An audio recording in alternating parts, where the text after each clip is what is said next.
తెలుసుకున్నాం. ఆ రకంగా తన విధానాన్ని మార్చుకోవాలని రాష్ట్ర ప్రభుత్వానికి చెప్పదలుచుకున్నాం. ఈ 10 కాలేజీల్లో 7 కాలేజీలు, దానికి అనుబంధ ఆసుపత్రులు ఇవి వెనకబడిన ప్రాంతాల్లో, రాయలసీమ, ఉత్తరాంధ్ర వెనకబడిన ప్రాంతాల్లో ఇవి ఉన్నాయి. ఒక 3 మాత్రమే సాపేక్షంగా ఉండే కోస్తా ప్రాంతంలో బాపట్ల, అమలాపురం,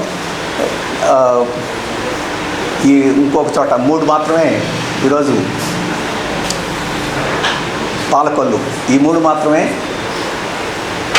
ఆంధ్ర ప్రాంతంలో ఉన్నాయి. కొద్దిగా అభివృద్ధి చెందిన ప్రాంతాలు ఉన్నాయి. మిగతా 7 వెనకబడిన ప్రాంతాలు. మరి అటువంటి ప్రాంతాల్లో కూడా ఈరోజు ప్రభుత్వం నిర్వహించలేకపోతే వెనకబడిన ప్రాంతాలకు ఏ రకంగా ఈ ప్రభుత్వం మేలు చేస్తున్నట్టు అని ప్రశ్నిస్తున్నాం.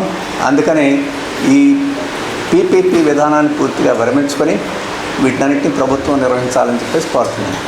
ప్రైవేటు వారికి అవకాశం ఇవ్వదలుచుకుంటే ఇప్పటికే చాలా చోట్ల ప్రైవేట్ కాలేజీలు వచ్చినాయి, వాళ్ళు పెట్టుకోమనండి. వారికి ఆ రకంగా పెట్టుబడులు పెట్టి లాభం కోసం పెట్టుబడి పెట్టి లాభం కోసం ప్రయత్నం చేసేవాళ్ళకి ప్రభుత్వం ఈరోజు సహాయం చేయాల్సిన అవసరం ఏంటని చెప్పేసి మేము అడుగుతున్నాం. దాన్ని విరమించుకోవాలని చెప్పేసి డిమాండ్ చేస్తున్నాం.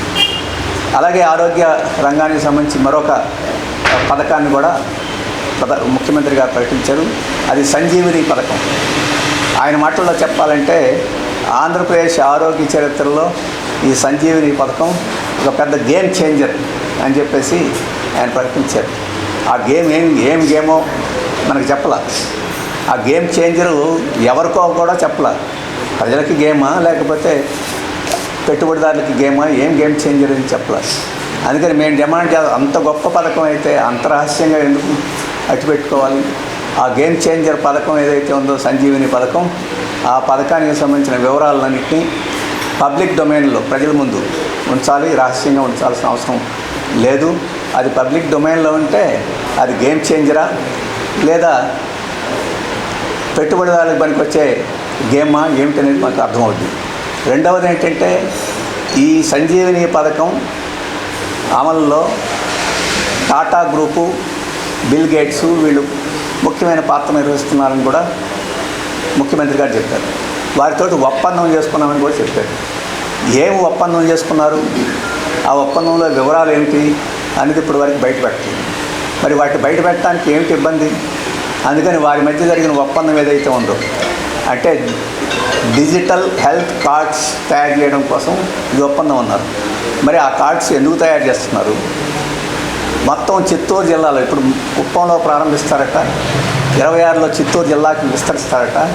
ఆ జిల్లాలో ఉండే లక్షల మంది వ్యక్తుల యొక్క ఆరోగ్య వివరాలన్నింటినీ కంప్యూటరైజ్ చేసి కార్డులు తయారు చేస్తారట. మరి ఈ కార్డుల్ని ఎవరు ఉంచుకుంటారు, ఎవరు వినియోగించుకుంటారు? మందుల కంపెనీలకు అమ్ముతారు ఈ వివరాలని. మందుల కంపెనీలకు అమ్మి ఆ డబ్బుని ఎవరు తీసుకుంటారు?